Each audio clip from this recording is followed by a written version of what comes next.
Thank you. And I have no idea how I'm going to keep all of your attention at the moment, but I will try. I did have there we go. Does somebody have a clicker?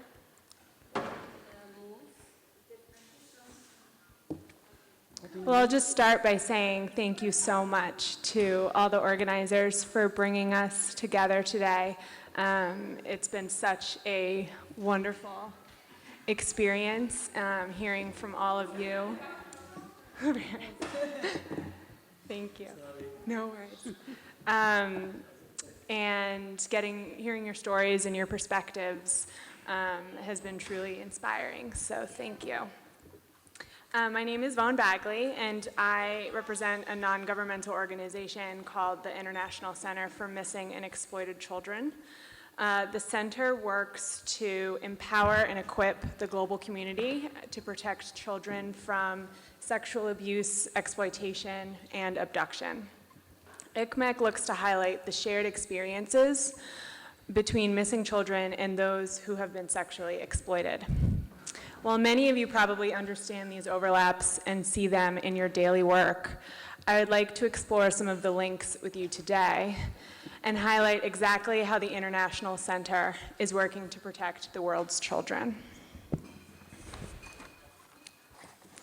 Child victimization has many forms. Although the numbers are unreliable and estimating the true size of this problem is empirically impossible, the International Center estimates that 8 million children are abducted every year around the world, and 2 million will be sexually exploited, either as victims of human trafficking, child pornography, or both. Of the endangered runaways reported in 2013 to our sister organization, the National Center for Missing and Exploited Children, 1 out of 7 children were likely child sex trafficking victims. Because of the heightened vulnerability of missing children, ICMEC programs that focus directly on protecting those who have been abducted or reported missing are also vital to preventing the growth of human trafficking. 3 of these programs include strengthening laws and policies that relate to missing children. There we go. Creating rapid emergency alert systems, such as the Amber Alert, in every country to involve the public in the search for a missing child, and training law enforcement on how to handle such reports. Additionally, the online and offline worlds of child sexual exploitation are increasingly intertwined. When a child is forced to engage in a sex act with a paying customer and that interaction is filmed or photographed for sale as pornography, then that child is a victim of both sex trafficking and child pornography, and that footage is documentation of a crime scene. Unfortunately, an estimated 200 new child abuse images are posted online on a daily basis, and the trends indicate that the victims are getting younger and younger, and the abuse is becoming more and more horrific.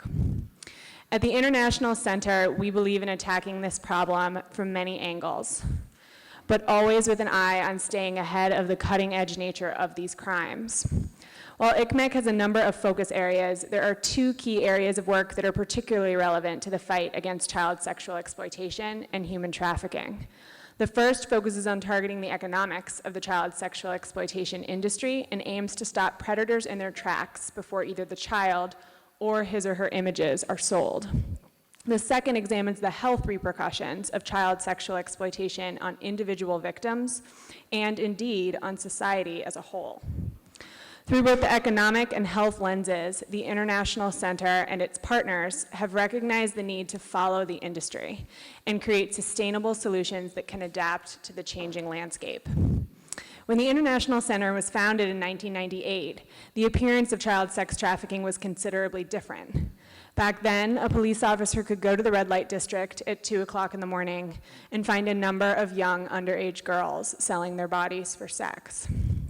Now, in the age of the internet, the problem has moved off the streets and into the perpetrators' bedrooms and motel rooms, becoming increasingly more difficult for investigators to find and subsequently much less risky for pimps and traffickers to execute. Similarly, a pedophile can now go online and meet others with comparable interests to his own, allowing him to form a community of people who reinforce his own inclinations and attractions to children. A person who previously might have suppressed his feelings and desires may now embrace them as completely normal. And in this way, the internet has not only helped to push the crime further underground, but has also facilitated a network of perpetrators that really did not exist before, significantly exacerbating the problem.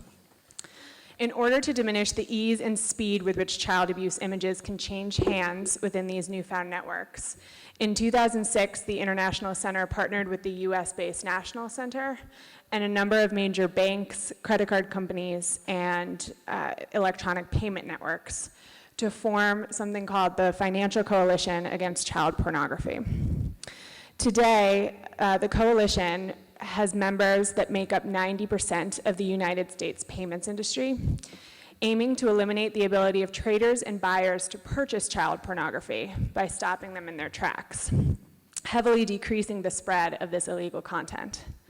In turn, disruption of the economics of the business makes such websites less profitable to their operators, indirectly shutting down a significant number of the production and distribution outlets.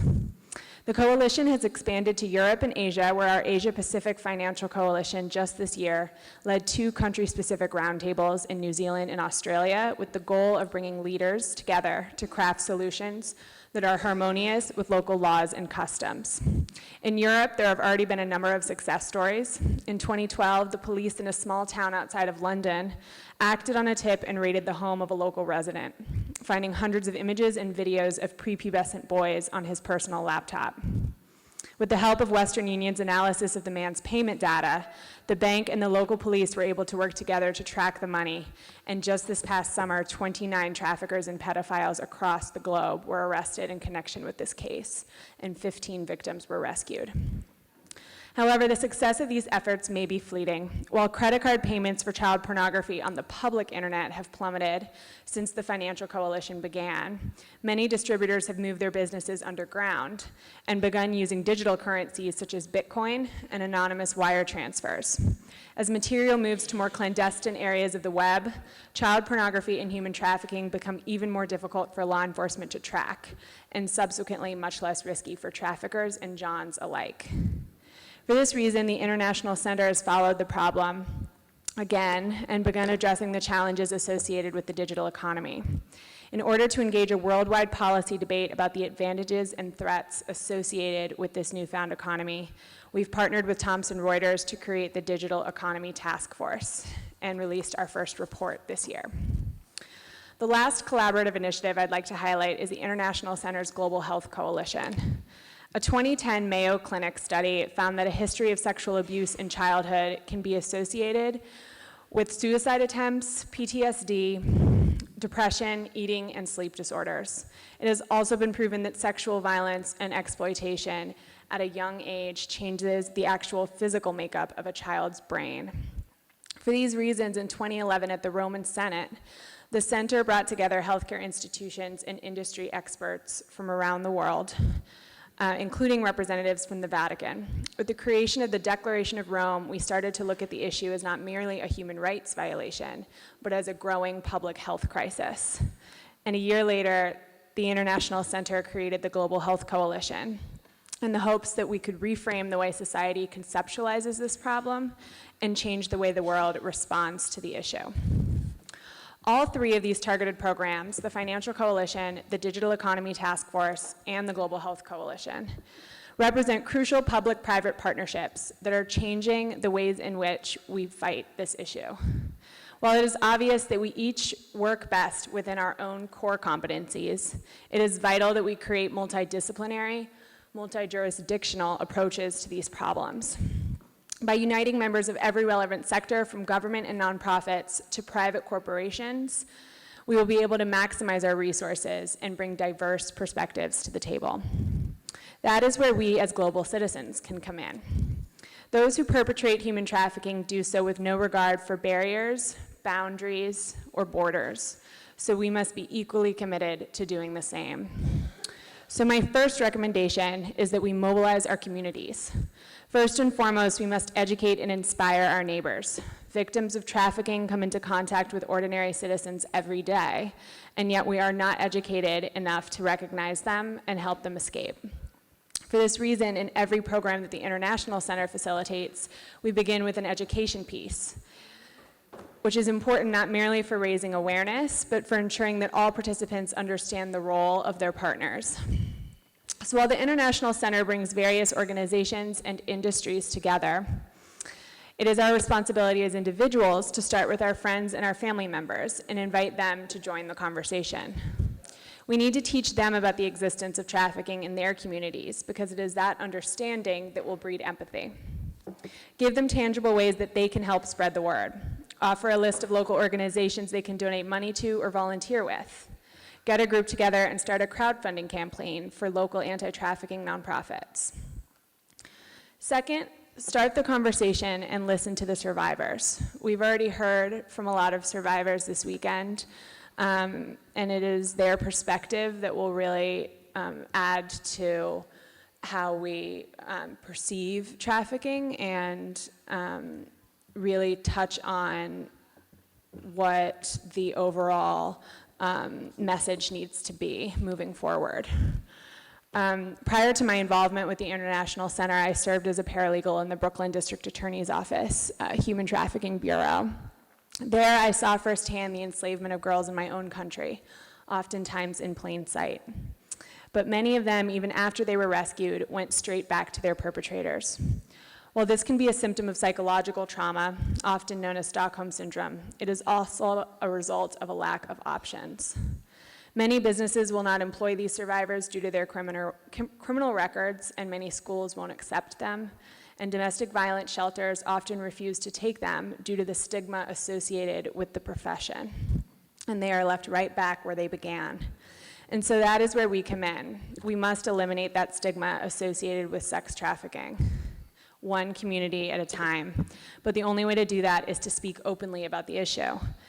We must remember that survivors deserve to be a part of this ongoing conversation. By hearing directly from them, we better understand the pain and suffering that these girls and boys endured.